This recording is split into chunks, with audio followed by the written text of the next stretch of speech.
bolígrafo, con su Biblia, dispuestos a aprender mucho de parte del Señor en el día de hoy. Saben que el objetivo es responder con Biblia en mano a las preguntas que ustedes nos envían desde diferentes partes del mundo. En esta ocasión hemos recibido preguntas desde Perú, varios estados de los Estados Unidos, desde Venezuela, desde México y también desde otros países. A todos ustedes, hermanos queridos, bienvenidos, Dios les bendiga. Es un placer para mí el poder volver a estar con todos ustedes en esta tarde, disfrutando de un tiempo especial que sin lugar a dudas el Señor nos va a dar. A punto ya de salir de viaje rumbo a los Estados Unidos y también estaremos en México, Dios mediante, pues nuestro objetivo, nuestro deseo es en esta tarde disfrutar de este tiempo en torno a la palabra del Señor, en torno a la presencia de nuestro Dios, el cual es tremendamente bueno, nos bendice, nos guía, nos pastorea, nos cuida, nos enseña, nos amonesta, nos exhorta, es decir, todo lo que nosotros necesitamos para poder vivir vidas cristianas victoriosas y bendecidas, lo tenemos perfectamente en nuestro Dios. Así que a todos, de verdad, hermanos queridos, Dios les bendiga. ¿Qué les parece si juntos hacemos una oración y pedimos la bendición de Dios para este programa que recién comienza ahora? Cuando tenemos en este momento las 6:01 de la tarde, aquí en las Islas Canarias. Comprueben en sus relojes qué hora es ahora en su país y así sabrá a qué hora suele comenzar el programa El Pastor Online. Oramos a nuestro Dios. Bendito Padre Celestial, gracias de todo corazón te damos por esta oportunidad, este privilegio que nos das de estar aquí juntos con otros hermanos, Señor, que siguen este programa, que quieren aprender de tu palabra, quieren prepararse mejor para servirte en tu reino, en tu obra. Te pido, oh Dios, que nos des sabiduría y que tú seas el protagonista, el invitado de honor, Señor, y que todo gire en torno a ti. Gracias te damos porque con tu palabra tenemos las respuestas a todas las preguntas que podamos hacernos y sabemos que tú tienes lo mejor para nuestras vidas y para tu amada iglesia. Bendícenos, ministranos, enséñanos más de ti y de tu palabra en esta tarde. Te lo pedimos en el nombre de Jesús. Amén y amén. Gloria al Señor. Bueno, hermanos, muchas personas expresan su deseo de querer servir al Señor, sobre todo cuando escuchan a lo mejor alguna predicación, alguna enseñanza donde se habla de la necesidad de obreros, donde se habla de la necesidad de personas preparadas y dispuestas para servir al Señor. Inmediatamente empiezan a aparecer voluntarios por todas partes, hermanos, hermanas que dicen yo me ofrezco, yo quiero servir al Señor. Bueno, permítame decirles varias cosas, sobre todo a los que tienen el deseo, tienen el anhelo de servir al Señor. En principio es un buen deseo, ojalá todos los cristianos, todos los jóvenes del mundo quisieran servir al Señor, pero no es suficiente con desearlo. No es suficiente con decir yo quiero servir al Señor. Bueno, la pregunta es, perfecto, usted quiere servir al Señor. Si es miembro de una iglesia, si usted se congrega en alguna congregación y tiene un pastor, comuníquele a su pastor, hable con él. El deseo que usted tiene de servir al Señor. Él le va a ayudar, Él le va a orientar, Él le va a decir qué requisitos tiene que tener en su congregación, en su denominación, una persona que quiere servir al Señor. Lo ideal sería que una persona que quiere servir al Señor, pues pudiera ir a un seminario, a una escuela bíblica y prepararse durante años, aprendiendo de la palabra. Ahora bien, hay gente que ha ido a escuelas bíblicas, que ha ido a seminarios, a institutos bíblicos, y eso no significa de que ya son pastores o de que ya son misioneros. Bueno, usted tiene un título debajo del brazo, lo cual no significa de que usted ya sea pastor. Hay un largo camino, hay muchas cosas que aprender, sobre todo de la vida práctica, porque en un seminario, en una escuela bíblica, pues generalmente se aprenden muchas cosas, digamos, de la teoría, pero de la vida práctica, pues poco o casi nada. Luego viene realmente la práctica, el diario vivir, el contacto con la gente, los problemas con los cuales te enfrentas, las preguntas y muchas cosas.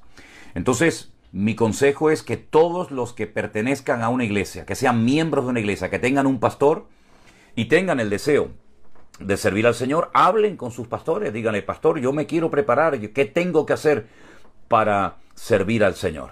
Eso por una parte. En segundo lugar, Si una persona quiere servir al Señor y no está en orden, por ejemplo, hay creyentes que ya se han acostumbrado a congregarse, incluso a hacer ciertas y determinadas cosas para el Señor, y sus vidas no están en orden. Están viviendo con un hombre, están viviendo con una mujer sin estar legalmente casados. Eso es un disparate, eso no se puede permitir. Una persona que quiere servir al Señor, cuando la Biblia nos habla de los requisitos en las cartas de Pablo a Timoteo y a Tito, vemos que la vida privada tiene que estar en orden. Usted no puede ser una persona desordenada en cuanto a su vida privada. Por lo tanto, pregúntese, ¿yo estoy viviendo en orden? ¿Soy un ejemplo? ¿Le voy a decir a los demás que pongan su vida en orden cuando mi vida no está en orden? Bueno, ¿cuántas personas tienen un concepto muy romántico de lo que es servir al Señor y no se dan cuenta de que servir al Señor es un esfuerzo, es un sacrificio, es una vida volcada a los demás, donde no siempre serás respaldado, donde no siempre tendrás apoyo, donde no siempre serás, reconocido, ¿verdad? Sino que muchas veces te vas a sentir solo e incomprendido, y a veces irás a lugares donde hay gente que te espera y a veces vas a ir a lugares donde no hay absolutamente nadie y tendrás como un pionero que comenzar a servir al Señor desde cero. Entonces es un largo camino, es un arduo trabajo, y yo pienso que cuanto más preparado estés, y también depende de lo que quieras. Si quieres, por ejemplo, servir al Señor en la música, pues lo ideal sería que te fueras a un conservatorio y aprendieras bien a dominar, a tocar ese instrumento. Si quieres ser un misionero, pues sería bueno que te informaras de qué países hay necesidad, qué idioma hablan en ese país, cuál es la cultura, qué comen, cómo viven. Una persona que tiene una escasa o nula capacidad de adaptación, pues difícilmente podrá ir a otras culturas cuando a lo mejor no estás acostumbrado a comer otras cosas o no dominas ningún idioma. En fin, hay muchas formas de servir al Señor, como pastores, como misioneros, como cantantes, como profesionales. Hay médicos que van, por ejemplo, a países donde hay una tremenda necesidad de médicos y van, ¿verdad?, en algunas misiones, en algunas instituciones cristianas para poder servir a los pobres, ¿verdad?, como médicos, como enfermeras. En fin, infórmate bien. No te lances al vacío sin informarte bien, sin prepararte bien, y aprende sobre todo a esperar. Una persona que quiere servir al Señor y que no está dispuesto a esperar en los tiempos, a dejarse pastorear y a dejarse ayudar, sinceramente esa persona no ha entendido nada. Lo que está demostrando es que es una persona inmadura. Y las personas inmaduras lo único que hacen es daño, primero a sí mismos y en segundo lugar a todo lo que hacen y a todo lo que tocan. Van como una especie de caballo desbocado por la vida, creyendo que es aquí y allá, y ahora hablo con este, llamo con el otro, y ellos son los que van haciendo publicidad de sí mismos, ¿verdad? Y llaman a un misionero, y llaman a un pastor, y llaman aquí, y llaman allá, en vez de esperar en Dios, y esperar que Dios te abra las puertas, y esperar que Dios te indique la forma y la manera, y respaldado, como no están dispuestos a esperar, porque en lo más profundo de su corazón son personas que no han madurado, no han aprendido lo básico, lo elemental para servir al Señor, se lanzan. ¿Y cuántos he visto a lo largo de mi vida que empezaron supuestamente a servir al Señor y luego después de unos años se cansaron, se quemaron, como decimos por estas tierras, y si te he visto no me acuerdo? Así que, ¿quieres servir al Señor? Comunícaselo a tu pastor, prepárate y aprende a ser tratado por el Señor, porque irás a lugares donde te van a perseguir, irás a lugares donde te van a criticar, irás a lugares donde no va a ser fácil abrir una obra, atender un ministerio. Entonces lo mejor es que te prepares, sobre todo no solamente en el aspecto teológico, sino sobre todo en el carácter. Aprender a aguantar críticas, aprender muchas cosas que en una escuela bíblica no te van a enseñar, y prepararte pues para las cosas difíciles y no para lo fácil, que es lo que muchas veces la gente quiere. Cosas fáciles, cosas bonitas, donde yo me siento cómodo, ¿verdad? Pero muchas veces el Señor nos llevará a lugares donde a lo mejor nuestra carne no quiere ir, pero que habrá que ir por el llamado que el Señor ha puesto en nuestras vidas. Bueno, vamos a ir ya avanzando, respondiendo a las preguntas. Una hermana desde Perú, desde la ciudad de Lima, Perú, llamada Mónica, nos pregunta lo siguiente. ¿Por qué se dice que el Señor Jesucristo es nuestro sumo sacerdote según la orden de Melquisedec? ¿Cuál es el origen de esa orden, de ese sacerdocio? Bueno, en el libro del Génesis, primer libro de la Biblia, libro de Bereshit, se habla de este personaje un tanto enigmático. Rey de Salem. Así es, ese es el significado del nombre Melquisedec. Melech, en hebreo es rey, Sedec es justicia, el rey de justicia. Vivía en Salem. Salem es uno de los nombres que se le da a la ciudad de Jerusalén. La ciudad de Jerusalén recibe muchísimos nombres. Algunos han calculado 70 nombres diferentes.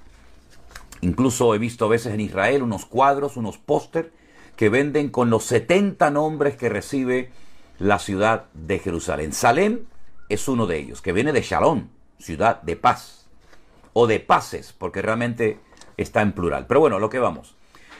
Abraham dice que le dio los diezmos a este rey de Salem, a este rey de justicia, y quiero que sepan, y me imagino que todos sabrán, que la ley de Moisés no existía.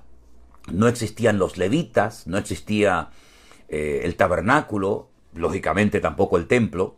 Entonces el Señor Jesucristo, que se ve tipificado en la persona de este hombre, de Melquisedec, no podía ser sacerdote porque los sacerdotes tenían que pertenecer única y exclusivamente a la orden o a la tribu, a la familia de los levitas. Y el Señor Jesucristo sabemos que no era un levita, era de la tribu de Judá, ¿verdad? Porque de la tribu de Judá tenía que venir el Mesías. Pero él también, como nuestro mediador, como nuestro sacerdote, que entró a la misma presencia de Dios. ¿Cómo pudo entrar a la misma presencia de Dios? Si solamente podían entrar los sumos sacerdotes de la tribu de Leví, ¿cómo el Señor Jesucristo osó entrar con su sangre, con su propio sacrificio a la presencia de Dios? Porque él no pertenece a la orden de los levitas, sino a la orden de Melquisedec. Es un sacerdote, es un sacerdocio diferente, distinto, tipificado en la persona de Melquisedec. De hecho, algunos han dicho que ese personaje que se presenta a Abraham cuando viene de conquistar a los reyes y al cual le da los diezmos, ¿verdad? Y que comparten pan y vino, era una aparición del Señor Jesucristo en el Antiguo Testamento. Recuerden que el Señor Jesucristo dice que Abraham vio sus días. Se rieron de él porque dijeron, no tienes ni 40 años, ¿cómo Abraham pudo conocerte? ¿Cómo tú conociste a Abraham? Y bueno, no entendían que Jesús es eterno, no es un ser creado. Y puede ser que ese Melquisedec, rey de Salem, rey de justicia, fuera el mismísimo Señor Jesucristo que se apareciera a Abraham cuando recibe los diezmos. Por lo tanto, por eso se llama, por eso se dice que el Señor Jesucristo era sacerdote de esa orden sacerdotal que era muchísimo antes de Moisés, muchísimo antes de la ley, muchísimo antes de los sacrificios y ofrendas de los levitas, y por eso está entroncado con ese sacerdocio y no con los levitas, puesto que él no era levita, sino, repito, era de la tribu de Judá. ¿De acuerdo? Elías, no sabemos desde dónde nos escribe, pero su pregunta es la siguiente.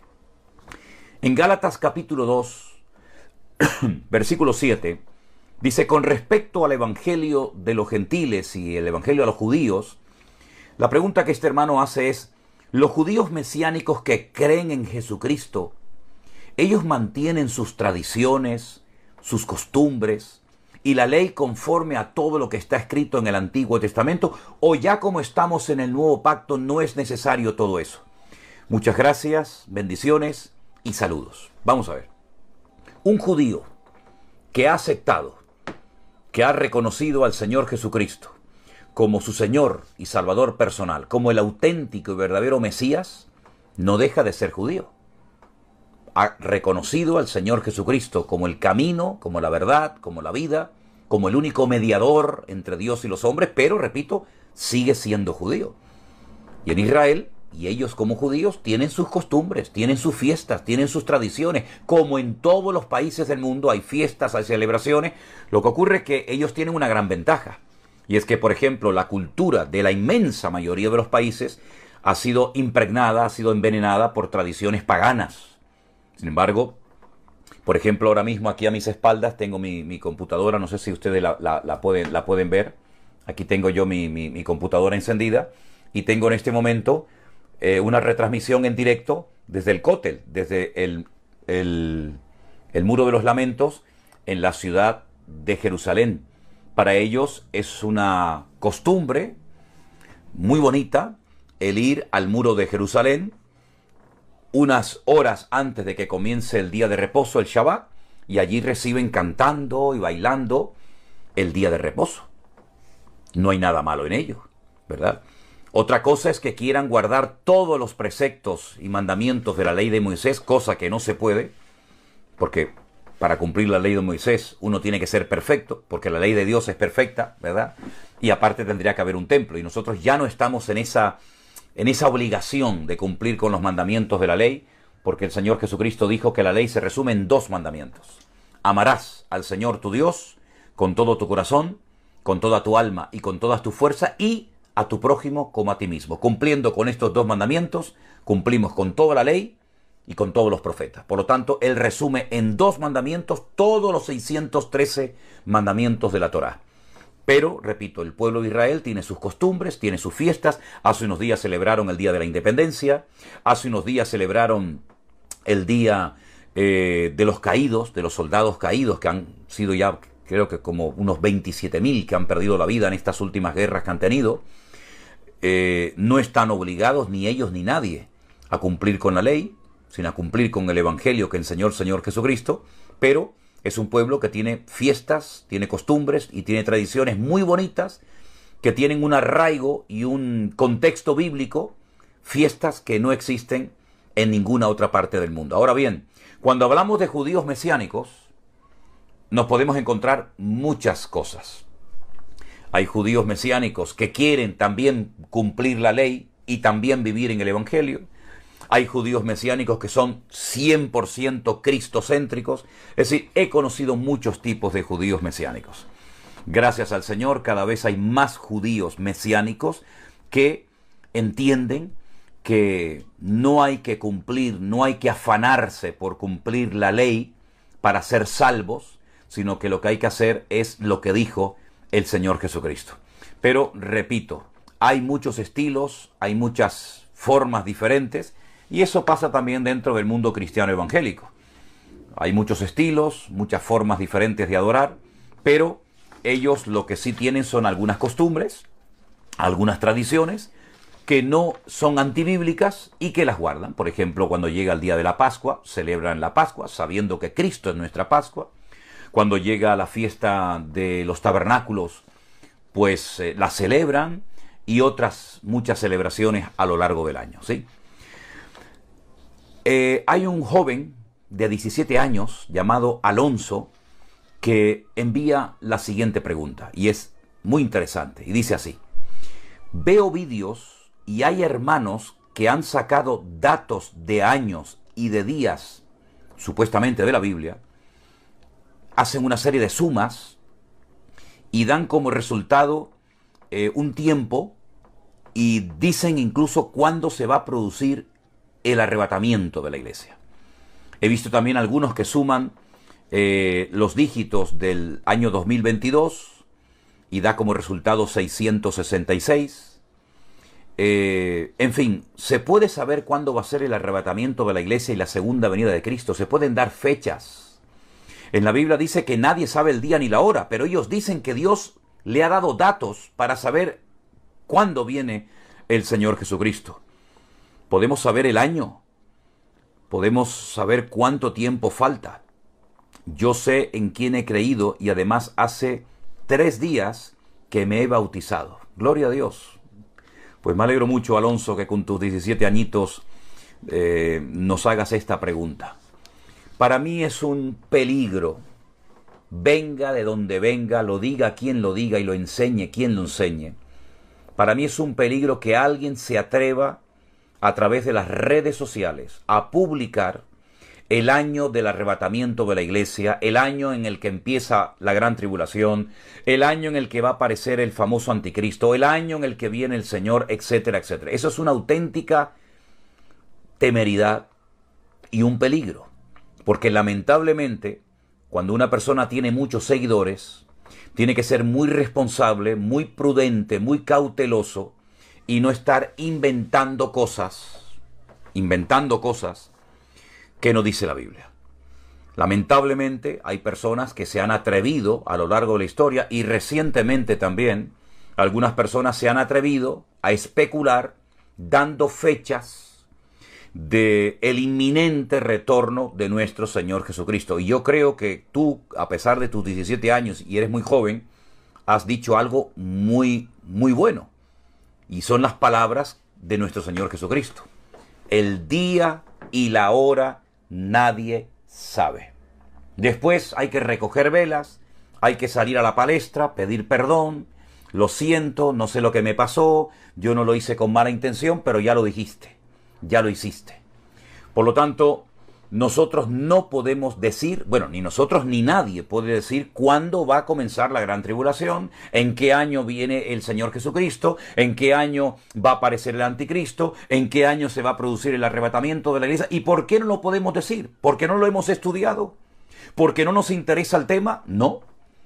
Es que como la Biblia no nos da esos datos, ¿quién somos nosotros? ¿Quién somos nosotros para decirle a las iglesias, a los hermanos que nos siguen, el Señor Jesucristo viene en tal año, el Señor Jesucristo viene en tal fecha? Es una temeridad. Eso no se puede hacer. Es una falta de madurez, una falta de prudencia total y absoluta. Y luego, lamentablemente, pasa lo que pasa. Nadie puede saber ni el día, ni la hora, ni el año en el que vendrá el Señor Jesucristo. Hace unos días alguien me mandó un correo, un mensaje, donde me pedía que comenzara a decirle a ustedes, que comenzara a predicar y a enseñarle a la gente que faltan solamente 2 años para que termine la gran tribulación. Automáticamente borré el mensaje y no quiero saber absolutamente nada de esto porque es rotundamente falso. No estamos en medio de la gran tribulación. La gran tribulación aún no ha empezado. La gran tribulación comienza con la manifestación del anticristo y el anticristo aún no se ha manifestado, aunque algunos dicen que ya está por ahí y se manifiesta y ya es conocido y reconocido. Rotundamente falso. No lo pueden demostrar con la Biblia. ¿Cuántas veces me habéis oído decir lo que no se puede comprobar, lo que no se puede demostrar con la Biblia? ¿Por qué lo decimos? ¿De dónde sacamos esa información si la Biblia no lo enseña? Por lo tanto, seamos prudentes a la hora de hablar de fechas. Es más, no pongamos fechas, porque es un auténtico disparate. Bueno, avanzamos. Nos vamos con una hermana que pregunta lo siguiente. En el Antiguo Testamento nos habla de diferentes sacrificios que se llevaban a cabo en el templo. Pero en el Salmo 4, versículo 5, habla de sacrificios de justicia. ¿Cuáles son estos sacrificios de justicia? Bueno, como tú bien sabes, hermana, nosotros no tenemos que presentar ningún tipo de sacrificios, porque el sacrificio que el Padre, que nuestro Dios aceptó fue el de su Hijo, este Señor Jesucristo muriendo en la cruz por todos y cada uno de nosotros. Por lo tanto, ya no hay sacrificios que presentar a Dios. No sirven los sacrificios de animales. Aparte no se pueden presentar porque el único lugar para presentar sacrificios era el antiguo templo de Jerusalén. Y hace 2000 años que ese templo fue destruido. Por lo tanto, ni siquiera los judíos pueden presentar sus sacrificios. Esto por una parte. Por otra parte, sacrificios de justicia, ¿verdad? Fruto de labios que confiesen su nombre, como dice también otro texto, hace referencia a nuestra vida, a nuestro testimonio, a nuestro ejemplo ante el mundo. Eso es lo que tenemos que hacer. Hombre, se emplea la palabra sacrificio, pero es un modelo de vida. Nuestra forma de vida tiene que ser diferente a los mundanos, a los que no han aceptado al Señor Jesucristo, a los que no le han conocido, a los que no le han recibido en sus corazones. Por lo tanto, mis queridos hermanos, a eso es a lo que nos tenemos que dedicar. A hacer justicia, amar al prójimo, a predicar el evangelio. Es la madurez manifestada a través de nuestros actos, a través de nuestras acciones. Por sus frutos los conoceréis. Y uno de los frutos que tenemos que dar o hacer es justicia, ¿verdad? Así es que eso es a lo que se refiere la Biblia cuando habla de sacrificios de justicia. Hacer las cosas decentemente y con orden. Lo que haría el Señor Jesucristo en nuestro caso, si es que estuviéramos en su lugar. Nos vamos a los Estados Unidos. Una hermana del grupo número 1 de nuestra iglesia virtual llamada Mari dice lo siguiente: ¿cuál es la diferencia entre venerar y adorar? Bueno, muy fácil. Usted va a un diccionario. Yo lo he hecho esta tarde. He buscado la definición de la palabra venerar y la definición de la palabra adorar, y es lo mismo. Es lo mismo. Venerar y adorar es lo mismo. La palabra venerar significa rendir culto a los santos o a las cosas sagradas. Adorar significa rendir culto a personas, ¿verdad? A santos o a cosas sagradas. También, por supuesto, a Dios. Entonces nosotros veneramos a Dios. Nosotros adoramos a Dios. Es lo mismo. Venerar, adorar, es exactamente lo mismo. ¿Por qué hace usted esta pregunta? Bueno, porque viene por lo siguiente. La mayor parte de mi familia, dice usted, es católica. Y siempre me dicen que nosotros, los cristianos, mezclamos las cosas. Qué curioso. Nosotros somos los que mezclamos las cosas. Y que ellos no adoran a las imágenes. Y que solamente hacen lo que está escrito en la Biblia. Y que nosotros hacemos cosas incorrectas. Gracias y bendiciones a todos los hermanos de la iglesia. Vamos a ver. Cualquier católico sabe, cualquier buen católico sabe que la adoración a los santos, a las vírgenes, a las imágenes, es obligatorio. ¿Cómo que no adoran los católicos? Entonces, ¿qué tipo de católico puede decir que no venera y que no adora a los santos y a las vírgenes? Ese no es un católico verdadero, es un católico falso. Un buen católico es un adorador de imágenes, de santos, de vírgenes, incluso hasta de reliquias. Que dicho sea de paso, hay millones de reliquias por todas partes del mundo. Los clavos de Cristo, estacas, ¿verdad? Estacas, trozos de madera de la cruz de Cristo, las sandalias, la túnica, la corona de espinas y tantas barbaridades que se han enseñado, auténticas mentiras, pero que a base de repetirlas creen que son verdades. Nosotros no mezclamos las cosas. Nosotros los cristianos evangélicos nos guiamos única y exclusivamente por la Biblia. Un verdadero católico no. De hecho, la Iglesia Católica prohibió la lectura de la Biblia.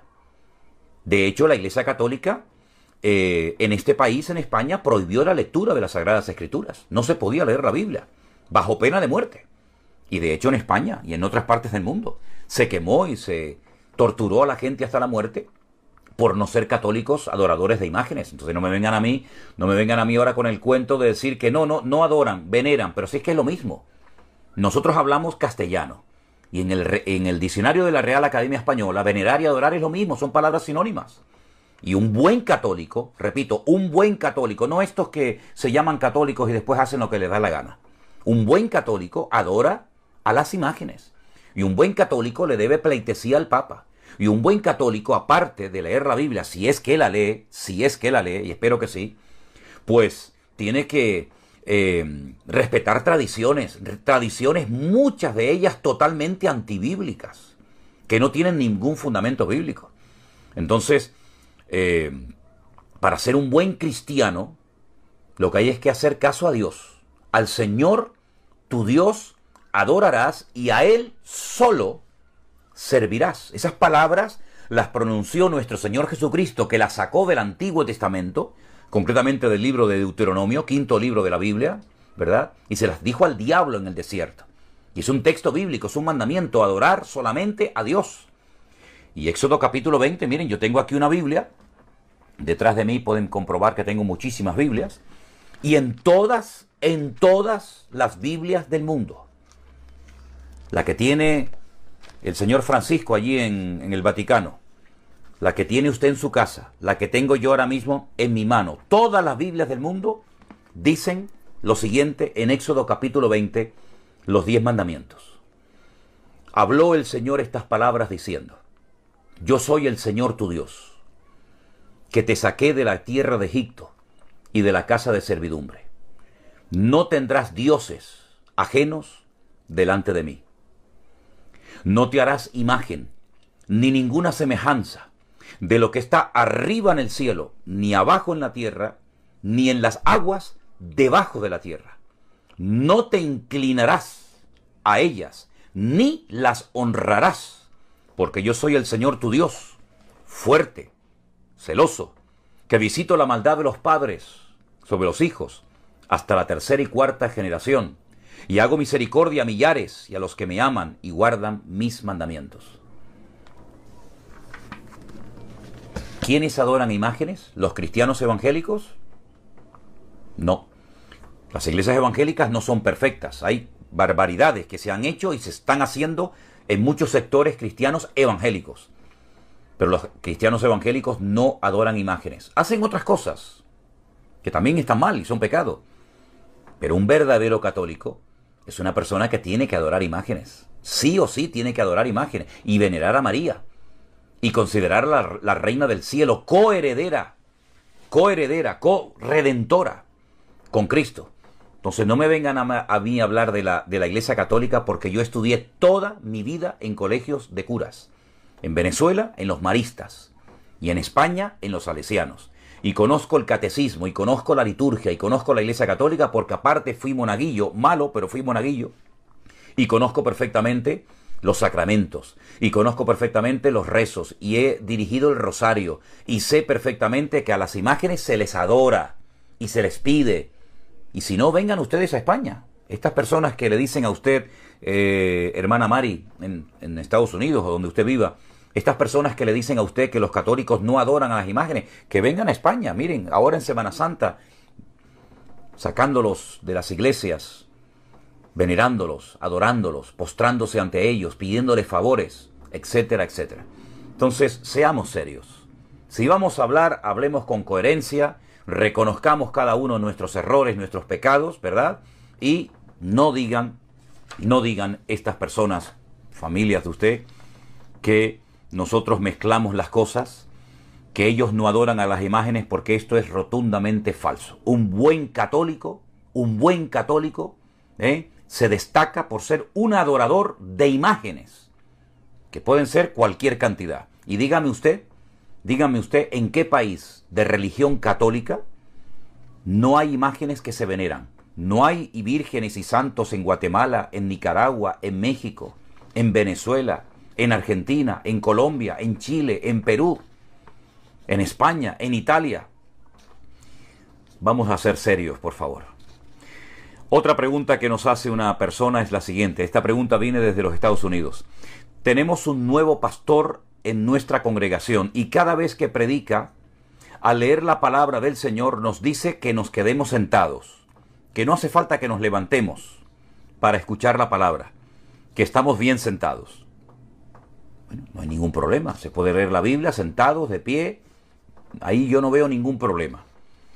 Por otra parte me dice, y nos dice, el pastor por lo visto nuevo que ha entrado en su iglesia, que debemos de cuidarlos a los pastores, porque ellos son nuestros pastores y nuestros padres espirituales.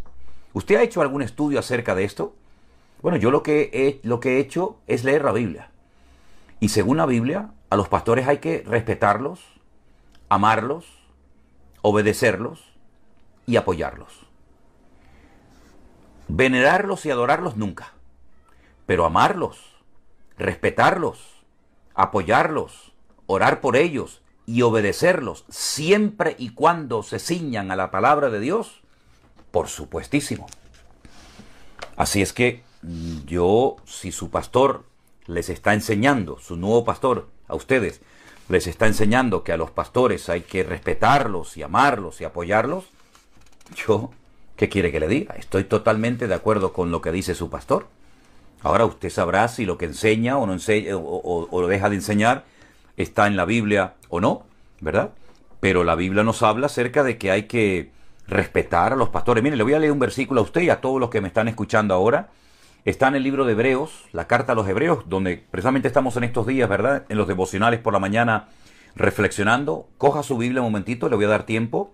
Busquen el Nuevo Testamento en Hebreos, carta a los Hebreos capítulo 13. Versículo 7. Hebreos 13, 7. Dice lo siguiente la palabra del Señor. Acordaos de vuestros pastores, que os hablaron la palabra de Dios. Considerad cuál haya sido el resultado de su conducta e imitad su fe. Eso dice la palabra de Dios. Así es que, mis queridos hermanos, si su pastor le enseña que la iglesia tiene que amar y respetar a los pastores, totalmente de acuerdo. Y no veo ningún problema que su pastor le diga, no hace falta que se pongan de pie cuando se lee la Biblia. Bueno, a mí me gusta ponerme de pie, y pedirle a la gente que se ponga de pie cuando se va a predicar, cuando se va a leer la palabra de Dios. Pero vamos, no pasa absolutamente nada, no es una falta de respeto escuchar la palabra de Dios sentado. Prueba de ello es que cuando se está predicando la palabra de Dios, todo el mundo está sentado, el único que está de pie es el que predica, ¿verdad? Que curiosamente, muchas veces el Señor Jesucristo, la mayoría de las veces, el Señor Jesucristo predicó sentado. Como en muchas sinagogas se predica sentado, y no es ninguna falta de respeto, ni mucho menos. Pero a los pastores hay que amarlos. Claro que sí, no criticarlos como algunos hacen. A los pastores hay que amarlos, y orar por ellos, y bendecirlos, y apoyarlos. Como a usted también le gusta que sus pastores pues le amen, le respeten, etcétera, etcétera. Es exactamente lo que usted demanda de los demás, hágalo usted. Esta es la regla de oro. Traten a los demás como le gustaría a usted ser tratado. Si todos viviéramos conforme a esta regla de oro, qué maravilla sería el evangelio, qué maravilla sería el ambiente en las iglesias. Nos vamos con nuestra hermana Rosa, que desde Venezuela nos escribe y nos pregunta lo siguiente. Me gustaría que me explicara el Salmo 92, verso 13, que dice: plantados en la casa del Señor, en los atrios de nuestro Dios florecerán. ¿Esto se refiere a algo físico? ¿Se refiere a la iglesia? Vamos a ver, el Salmo 92, en primer lugar, es el salmo que se suele leer en el día del reposo. ¿Ven? Es el salmo para el día de reposo, para el Shabbat. Por lo tanto, si entre hoy y mañana lo pueden leer, sería maravilloso. Yo leo el Salmo 92, ya lógicamente, como ustedes comprenderán, me lo aprendí de memoria. Hay que leer el Salmo 92 todos los días de reposo, es decir, el día sábado, la tarde del viernes al sábado. Eso en primer lugar. En segundo lugar, ahí no aparece la iglesia por ninguna parte, porque la iglesia no existía en el Antiguo Testamento. La iglesia nació con Cristo, ¿verdad? El Señor tenía un trato con el pueblo de Israel a nivel nacional. Hoy en día es un trato a nivel personal, ¿verdad? Individualizado, por poco no me sale la palabra, con la iglesia del Señor, con el pueblo de Dios, que lo forman todos los hombres y mujeres, sean judíos o no. Hombres y mujeres, esclavos y libres, de todas las naciones, pueblos, tribus y lenguas, que han creído en Cristo, que le han confesado como su Señor y Salvador personal, son parte de la iglesia, del cuerpo de Cristo. Cuando dice plantados en la casa del Señor, personas que están en la presencia del Señor, personas que pasan tiempo en la presencia del Señor, reverdecerán, no estarán secos. Y ahí hay algo muy importante. La persona que está bien plantada, bien arraigada, bien cimentada en Dios y en la palabra, no es una persona seca, no es una persona que está estancada, es una persona con vida. Es una persona que tiene mensaje para dar. Es una persona que no vive de glorias del pasado. Plantados en Dios, plantados en la presencia del Señor, reverdecerán, no importa la edad, no importa si es joven o tiene 90 años, da igual. Como tiene comunión con el Señor, está vivo, está conectado con la fuente de la vida. Será como árbol plantado, dice el Salmo 1, junto a corrientes de agua, que da su fruto en su tiempo, su hoja no cae, y todo lo que hace prosperará. Así tenemos que ser todos los creyentes, sean judíos o no, ¿vale? Desde Buenos Aires, Claudia nos pregunta lo siguiente. En el libro de Eclesiastés, el capítulo 9, la última parte, dice: todo lo que te viniere a la mano para hacer, hazlo según tus fuerzas. Porque en el Seol, ¿a dónde vas? No hay obra, ni trabajo, ni ciencia, ni enseñanza. ¿Cómo podemos interpretar este pasaje? Pues muy fácilmente, lo que tenga que hacer, hágalo. Es tiempo de ir a trabajar, vaya a trabajar. Es tiempo de sembrar, vaya a sembrar. Es tiempo de ir al culto, vaya al culto. Es tiempo de atender al marido, a los hijos, a la esposa. Hágalo. En otras palabras, adáctese a las circunstancias y haga lo que tiene que hacer. Yo lo que veo muchas veces es que hay creyentes que están siempre pensando en el futuro. Algún día voy a servir al Señor, algún día voy a consagrarme. Viven en el futuro. También he conocido a muchos creyentes que están siempre hablando del pasado. Lo que me hicieron, lo que me dijeron, lo que me dijo el pastor, cómo me lo dijo, que me llamó, que no me llamó. Mire, aquí no se trata de vivir de glorias del pasado, lamiéndonos la herida de lo que nos hicieron, porque esto es una señal evidente de inmadurez total y absoluta, ¿vale? Una persona que no supera el pasado es una persona que está arruinando su presente. Entonces, como no podemos solucionar los problemas del pasado, no arruinemos el futuro. ¿Cómo? Viviendo hoy en victoria.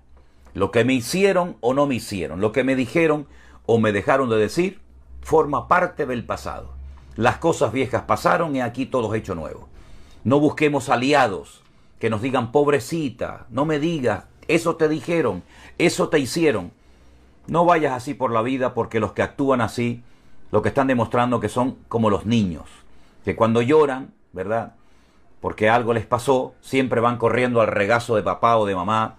En fin, tenemos que ser maduros. Yo le decía hoy a Anderson, copastor de nuestra iglesia, tenemos que rodearnos de gente madura, con todas las puertas que el Señor nos está abriendo, con todo el ministerio que el Señor nos ha dado y con todas las maravillas que el Señor ha hecho y continúa haciendo. Tenemos que rodearnos de gente madura que esté dispuesta a padecer, a sufrir, a hacer lo que haga falta para que el reino de Dios se extienda y la palabra de Dios corra y el nombre de Cristo se predique hasta el último rincón de la tierra. Hace falta madurez, exactamente, ese espíritu de victimismo, exactamente, muy bien, ese espíritu de victimismo hay que desarraigarlo completamente de nuestras vidas, porque con ese victimismo no arreglas nada. Y es más, contagias a la esposa, contagias al marido, contagias a los hijos, contagias a los hermanos, y entonces al final lo que estás haciendo es realimentarte y lamerte la herida y no dejar que nunca se cicatrice y aprender la lección y captar el mensaje para que luego puedas, con la consolación con la que has sido consolado, ¿verdad?, poder animar y fortalecer la vida de otros hermanos que también están pasando igual o peor situación que tú. Por lo tanto, lo que corresponda hacer en el momento, hermana Claudia, lo que corresponda hacer, no nos compliquemos la vida. ¿Qué toca hacer ahora? ¿Ahora qué toca? Bueno, ahora toca ir a trabajar. Y ya está, ir a trabajar. ¿Ahora qué toca? Dormir, a dormir. ¿Ahora qué toca? Predicar, predicar. Eso es lo que nos está hablando en el libro de Eclesiastés. No complicarnos la vida, ni con el pasado, ni con el futuro. Vivir con la realidad del tiempo presente. Adaptarme a mis circunstancias. Cuando hay poco, gloria a Dios. Cuando hay mucho, gloria a Dios. Cuando te aplauden, gloria a Dios. Cuando te cuestionan y te critican, gloria a Dios. Y al fin y al cabo, nosotros no dependemos del aplauso. Nosotros no dependemos de la palmada en la espalda. Nosotros no dependemos de nadie. Nosotros dependemos única y exclusivamente del Señor. ¿Cuándo vamos a aprender eso? ¿No nos ha enseñado el Señor desde los días del confinamiento en marzo del 2020 que Él es fiel, que Él cuida de nuestras vidas, que Él suple nuestras necesidades? No necesitamos de la palmada, ni de la llamadita, ni pastor, ore por mí, no. Lo que necesitamos es meternos más a nivel personal en la presencia del Señor, madurar. La iglesia necesita madurar. Necesitamos gente madura, porque la gente que es madura es estable, es firme, aguanta lo que sea. No se ofenden por cualquier cosa, se asustan por aquella palabra que se dijo, por aquella cosa que se hizo. El cristiano maduro tiene su mirada puesta en Cristo, y pase lo que pase, y venga lo que venga, y digan lo que digan, yo sé en quién he creído. Pablo decía, estoy solo, me han abandonado, este me causó problemas, el otro se fue al mundo, pero el Señor estuvo a mi lado y me dio fuerzas. Y eso es a lo que tenemos que agarrarnos, y ahora más que nunca. Porque lo que viene solamente lo van a poder soportar la gente madura, la gente que tiene su mirada en Cristo y no en los pastores, no en los hombres, sino solamente en el Señor.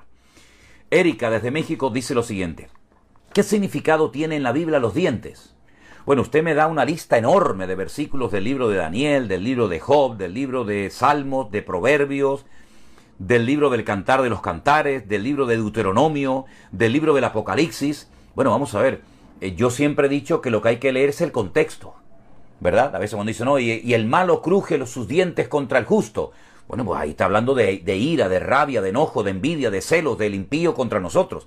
No es que la palabra, el término diente o dientes, tenga un significado genérico, que se tiene que aplicar siempre lo mismo. No, es que depende dónde se diga, depende del contexto, puede significar una cosa u otra. Cuando dice allí será el lloro y el crujir de dientes, habla del infierno, de la condenación eterna. Pues hombre, hace referencia al dolor, a la tragedia de estar eternamente excluido, separado de la presencia de Dios. No tiene un significado la palabra diente o dientes en plural en la Biblia, sino que ya digo, depende del contexto. Y la última pregunta que voy a contestar por hoy nos viene también desde Perú, una hermana llamada Vilma. Dice, siempre escucho sus predicaciones, estoy muy agradecida por las predicaciones que imparte, pastor. Yo he sido católica por muchos años, yo llegué a los pies del Señor Jesucristo a la edad de 53 años. Amo a mi Señor con todo mi corazón, siempre busco la verdad en su palabra y no quiero que me defrauden con mi fe, igual que cuando yo fui católica. La pregunta de esta hermana Vilma de Perú es la siguiente. ¿En la iglesia evangélica existe un culto de memoria a los fallecidos? En la iglesia católica usted sabe que se hacen misas por los que han muerto, pero yo no he visto eso en los evangelios. ¿O será que estoy equivocada y es necesario que le hagamos culto a los muertos? Muchas gracias, que nuestro Señor Jesucristo le bendiga grandemente en su ministerio. Escuchando sus predicaciones a los 15 días de la pandemia, me fortalecieron, me levantó el Dios vivo de una depresión. Cuídese, pastor, y una vez más, bendiciones para usted y para su linda familia. Muchas gracias, hermana Vilma, que el Señor le bendiga, y me alegro muchísimo de que usted en aquellos días de confinamiento, de pandemia, usted se acercara al Señor a través de su palabra y conociera la verdad. Como usted bien ha dicho, en la Biblia no se le hace culto a los muertos. Hay un versículo muy conocido que el Señor Jesucristo, o palabras de un ángel cuando resucitó el Señor Jesucristo, le dijo a María Magdalena, no busques entre los muertos al que vive. Una cosa es respetar a la persona que ha fallecido, ese padre, esa madre, ese pastor, ese amigo, ese marido, esa esposa, ese hijo, ¿verdad? Una cosa es guardar el recuerdo, el respeto a su memoria, ¿verdad? Y otra cosa es, volvemos a lo de antes, venerar, hacer misas. ¿Por qué hace misas el católico a los muertos? Porque no tienen seguridad de salvación. Y entonces las misas ayudan a sacar del purgatorio a ese alma para que vaya a la presencia del Señor. No tienen seguridad de salvación. No se hace culto a los muertos. No se invoca a los muertos. ¿Se les respeta? Por supuesto que sí. ¿Se les recuerda? Por supuesto que sí. Pero no se hacen ni misas, ni cultos, ni oraciones, ni ayunos, ni ofrendas a los muertos. Los muertos, muertos están. Lo que tenga que hacer, hágaselo en vida. No le lleve flores a su madre cuando está muerta. Lléveselas cuando está viva. Si quiere demostrarle cariño y amor a su esposa, a su esposo y a su hijo, hágalo ahora. Papá, mamá, vaya a su hijo, abrácelo, béselo, pero no espere a que se muera para demostrarle el amor que le tenía. Es en vida cuando tenemos que honrar, respetar, ¿verdad?, a las personas, pero ya en muerte, ya muertos están. Por lo tanto, usted no está equivocada, hermana Vilma, usted está haciendo lo correcto, y así como el Señor le habló y la sacó de esa profunda, de esa grande depresión que a usted le afectaba en aquellos días, Dios la va a mantener, Dios la ha sostenido hasta el día de hoy, y con todo mi corazón le digo, siga adelante, hermana, siga adelante, no se aparte de la palabra del Señor, compruebe todo, filtre todo con la Biblia. Se llame pastor el que predica, se llame apóstol, se llame profeta, reverendo o como quiera llamarse, aquí en la palabra de Dios, en la Biblia, aquí en la palabra de Dios, Aquí tenemos lo que hay que creer y lo que no hay que creer. Aquí tenemos la revelación de Dios para el creyente en el día de hoy. La Biblia es el mapa para no perdernos. Es la brújula, es la espada del soldado, es la herramienta que necesitamos para poder mantenernos firmes en la palabra de Dios, sin dejarnos engañar, sin dejarnos manipular, porque lamentablemente algunos mal utilizan la Biblia, sacando textos del contexto para manipular a la gente, para meterles miedo, y todo eso se puede evitar perfectamente si usted conoce la palabra de Dios. Los pastores, los líderes, como se llaman algunos, no son los dueños de la gente, no son los dueños de las almas, están para servir, los verdaderos, los falsos no. Los falsos están para vivir a costa de la gente. Los verdaderos están para servir al pueblo, para servir a las ovejas, ¿verdad? Entonces, si usted conoce la palabra de Dios, usted no se va a dejar engañar por cualquiera, llámese como se llame y sea quien sea. No es que es muy famoso, es que tiene muchos seguidores, es que es muy conocido, me da igual, me da igual. Falsos pastores, falsos obreros, falsos profetas, los hubo y los habrá en el futuro. Y en los últimos tiempos, más todavía. Dice el Espíritu Santo claramente que en los postreros días incluso algunos apostatarían de la fe, escuchando a espíritus engañadores, a espíritus malignos, ¿verdad? Por lo tanto, vayamos a la palabra, vayamos a las Sagradas Escrituras. Queridos hermanos, hemos llegado al final del programa por hoy. Gracias por la paciencia. Me resulta totalmente imposible leer todos los mensajes que constantemente no paran de entrar uno detrás de otro. Cuando empiezo a leer uno, ya entra el otro, y cuando entra otro, no me da tiempo de leer todos los mensajes. Ya he dicho que algún día me gustaría hacer un programa con preguntas en directo. Tenemos que organizarlo bien.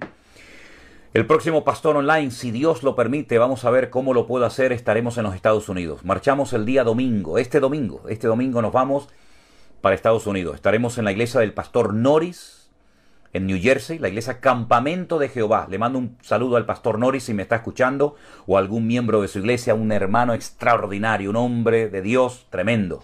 También estaremos en la iglesia del Pastor José Arenas, en el otro lado de los Estados Unidos, en Los Ángeles. Allí estaremos con el Pastor Arenas, un hombre de Dios tremendo, tremendo, estos dos varones de Dios. Estaremos en Orlando, estaremos en Miami, estaremos en Las Vegas, nuestra hermana Xiomara y todos los hermanos de allí, que ya tenemos un local allí donde se hacen cultos. Estaremos en San Francisco con nuestro hermano Jeremías y su esposa. Tengo muchas ganas también de verlos a ellos. Estaremos también en México, en la ciudad de Chalco, la ciudad de Torreón, y estaremos también en la capital, en el Distrito Federal, en el Hotel Ejecutivo. 1 mes y medio. Visitando a más de 5,000 personas, más de 5,000 hermanos que se han inscrito, se han anotado. Estaremos en la iglesia bautista Betel, en Hialeah, en Miami. En fin, va a ser un largo recorrido. Que el Señor nos guarde la garganta, sobre todo. Que el Señor nos dé fuerzas. Viajo con mi esposa Elena, con mi hija Miriam, con nuestro hermano Armando. Estaremos grabando todo lo que podamos, ¿verdad? Tendremos bautismos, bodas, presentaciones de niños, cultos al aire libre, cultos en iglesias, en fin, cenas en hoteles. Va a ser un tiempo muy bonito. Nuestro hermano Anderson se queda al frente de la iglesia aquí en Santa Cruz, con la ayuda de nuestro hermano Marcos y también seguramente Alberto de Fuerteventura que vendrá. Pido por favor que oren por nosotros, que Dios nos guarde los viajes. Vamos a coger muchísimos aviones, hacer miles de kilómetros. Que el Señor nos ayude. Y intentaré, en la medida de mis posibilidades, pues hacer el pastor online, hacer los devocionales. Vamos a ver, porque con tantos viajes y tantos cambios horarios, a ver a qué hora puedo. Que el Señor les guarde y les bendiga. ¿Qué les parece, mis queridos hermanos, si terminamos orando, dándole gracias al Señor por lo que hemos aprendido en esta tarde, y que Él siga usando y bendiciendo nuestras vidas? Oramos a nuestro Dios. Bendito Padre Celestial, gracias de todo corazón por el privilegio que nos has dado un día más en torno a tu palabra, en torno a tu presencia, Dios mío, aprender tanto tenemos que aprender, todavía tenemos que madurar. Ayúdanos a someternos, a sujetarnos a ti, a dejarnos tratar y moldear y pastorear por ti. Y gracias por la paciencia y el amor que nos tienes. Señor, ayúdanos a todos a mantenernos firmes, a madurar, que tanta falta hace en estos tiempos, Señor. Y danos fuerzas para poder cumplir con todas las responsabilidades y los cultos y las visitas y poder atender a la gente lo mejor posible como se merecen en este viaje misionero. Gracias por todo, en el nombre bendito de Jesús. Amén y amén. ¿Y saben qué, hermanos?